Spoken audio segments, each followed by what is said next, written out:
Atos dos Apóstolos, capítulo 2. A chegada do Espírito Santo. E ao completar-se o dia de Pentecoste, estavam todos reunidos num só lugar. De repente veio do céu um barulho, semelhante a um vento soprando muito forte, e esse som tomou conta de toda a casa onde estavam assentados. Então todos viram distribuídas entre eles línguas de fogo, e pousou uma sobre cada um deles. E todas as pessoas ali reunidas ficaram cheias do Espírito Santo, e começaram a falar em outras línguas, de acordo com o poder que o Espírito Santo lhes concedia que falassem. Ora, estavam morando em Jerusalém judeus tementes a Deus, vindos de todas as partes do mundo. Ao ouvirem aquele estrondo, ajuntou-se um grande número de pessoas e ficaram maravilhados, pois cada um ouvia falar em sua própria língua. Perplexos e admirados, comentavam uns com os outros: porventura, não são galileus todos esses que estão falando? Como então cada um de nós os ouve falar em nossa própria língua materna? Nós que somos partos, medos e elamitas, habitantes da Mesopotâmia, Judeia e Capadócia, do Ponto e da província da Ásia, Frígia e Panfilha, Egito e das partes da Líbia próximas a Cirene, e romanos que estão morando aqui, tanto judeus como convertidos ao judaísmo, cretenses e árabes. Todos nós os ouvimos discursar sobre as grandes realizações de Deus em nossa própria língua. E todos estavam absolutamente assustados e confusos, perguntando uns aos outros: o que significa tudo isso? Entretanto, outros, para ridicularizá-los, exclamavam: esses estão cheios de vinho novo. A ministração de Pedro. E aconteceu que, colocando-se em pé, juntamente com os 11, Pedro tomou a palavra, e em alta voz pregou à multidão reunida: homens judeus e todos os que habitais em Jerusalém, permitais que vos esclareça o que se passa. Dai, pois, atenção às minhas palavras. Estes homens não estão embriagados, como pensais, até porque são apenas 9 horas da manhã. Muito diferente disso, o que está ocorrendo foi predito pelo profeta Joel. Nos últimos dias, diz o Senhor, eis que derramarei do meu espírito sobre todos os povos, e os seus filhos e as suas filhas profetizarão, e os jovens terão visões, os velhos terão sonhos. Sobre os meus servos e as minhas servas derramarei do meu espírito naqueles dias, e eles profetizarão. Mostrarei maravilhas em cima, no céu, e sinais embaixo, na terra: sangue, fogo e nuvens de fumaça. O sol se tornará em trevas e a lua em sangue, antes que venha o grande e glorioso dia do Senhor. E todo aquele que invocar o nome do Senhor será salvo. Israelitas, escutai essas palavras: Jesus de Nazaré, homem provado por Deus diante de vós, por meio de milagres, feitos portentosos e muitos sinais, que Deus, por meio dele, realizou entre vós, como vós mesmos bem sabeis. Este homem vos foi entregue por propósito determinado e pré-reconhecimento de Deus, mas vós, com a cooperação de homens perversos, o assassinaram, pregando-o numa cruz. Contudo, Deus o ressuscitou dos mortos, rompendo os laços da morte, porque era impossível que a morte o retivesse. A respeito dele afirmou Davi: eu sempre via o Senhor diante de mim, porque está à minha direita. Por esse motivo, o meu coração está alegre e a minha língua exulta. O meu corpo também repousará em esperança, porque tu não me abandonarás no sepulcro, nem permitirás que o teu santo sofra decomposição. Tu me fizeste conhecer os caminhos da vida e me encherás de alegria na tua presença.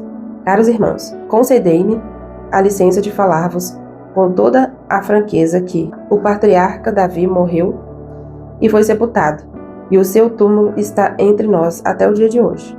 Todavia, ele era profeta e sabia que Deus lhe prometera, sob juramento, que colocaria um dos seus descendentes em seu trono. Antevendo isso, profetizou sobre a ressurreição de Cristo, que não foi abandonado no sepulcro e cujo corpo não sofreu composição.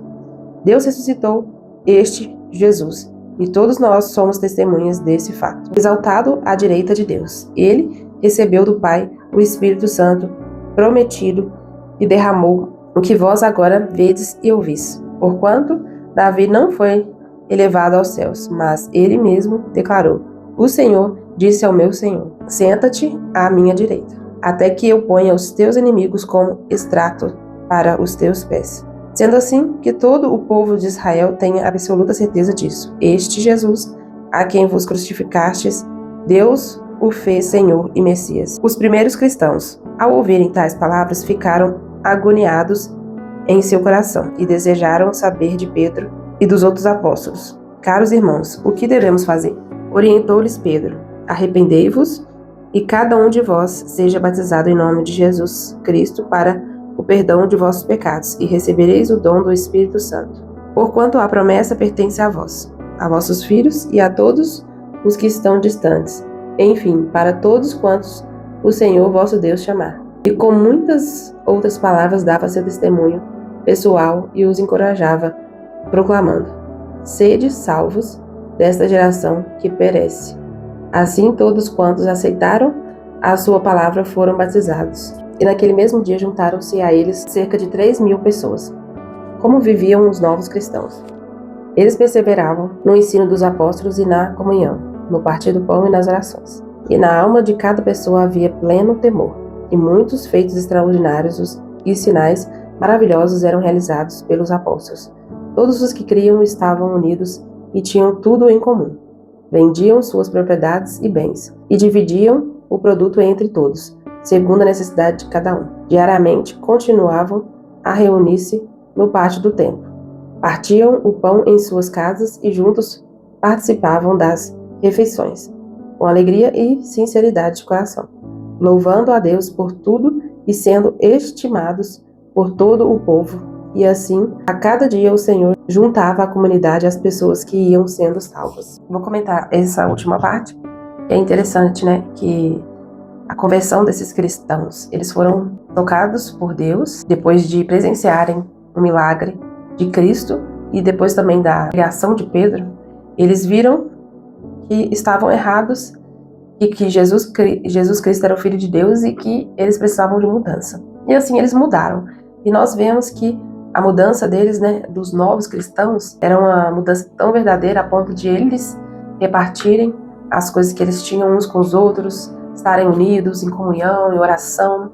Era uma conversão verdadeira. E no meio deles haviam vários prodígios e milagres. É interessante a gente perceber que hoje essas coisas não acontecem. E a gente até talvez pergunte assim, mas por que a gente não vê tantos milagres, tantos prodígios? E se vem a acontecer em alguma igreja, a gente até começa a questionar, será que é verdade essa cura? E muitos até duvidam daqueles feitos em determinado lugar. Porque não é comum, porque também não é aceito e é melhor criticar. Só que fato é, essas coisas elas só acontecem quando existem verdadeiros cristãos. Essas coisas acontecem no meio de pessoas que realmente são convertidas, que são transformadas pelo Senhor. Pessoas que entenderam o seu chamado. E nós não vemos essas práticas acontecendo em nosso meio cristão. A gente não vê essas práticas de dividir, de estar em comunhão, em oração, em perseverança. Nós não vemos, até mesmo pelo fato das pessoas não lerem a Bíblia. As pessoas não leem a Bíblia. As pessoas, elas escutam aquilo que pastores e líderes estão falando e pregando na igreja e pronto, acabou. Elas não leem, elas não estudam, elas não pegam esse livro e meditam e se alimentam da palavra do Senhor, porque é com isso aqui, é com o alimento, é com a prática da alimentação da palavra do Senhor é que nós somos transformados e é nela que nós conseguimos obedecer ao Senhor e às orientações dele. Então, nós não vemos essas práticas porque as pessoas nem sequer leem a Bíblia. Então, se elas não leem a palavra do Senhor, quem dirá? Vão orar, vão estar em comunhão, vão estar se importando uns com os outros, ajudando uns aos outros. Não tem como. Não tem como. Porque tudo começa daqui. Conhecereis a verdade e a verdade vos libertará. Então, essa aqui é a primeira coisa, o primeiro passo que um cristão ele deve tomar. E não é esse passo que as pessoas têm tomado. Então, é muito importante que nós venhamos consumir a palavra do Senhor. Que nós venhamos nos alimentar, nos importar pela palavra de Deus, porque sem ela nós não conseguimos fazer o que devemos fazer. Sem ela nós não conseguimos praticar aquilo que Jesus mandou, aquilo que o Senhor nos orientou. Sem ela nós não conseguimos ter direção do que se fazer, de como fazer, como deve ser feito. sem ela não dá.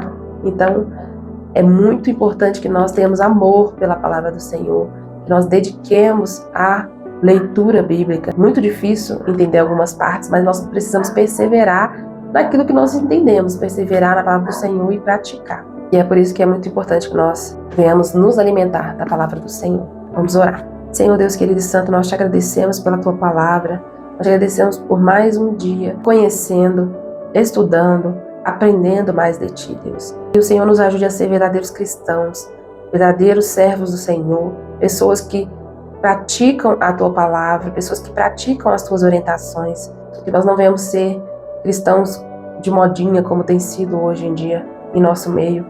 Várias pessoas que não se alimentam da tua palavra, mas se alimentam de palavras de homens. Que isso não venha ocorrer nas nossas vidas. Nós te pedimos, guarda os nossos corações, Deus. Guarda as nossas vidas, a nossa família, e que nós venhamos viver a tua palavra, que nós venhamos viver na verdade do conhecimento do Senhor, na palavra verdadeira, na palavra que vem diretamente do Senhor, na fonte que vem diretamente do Senhor.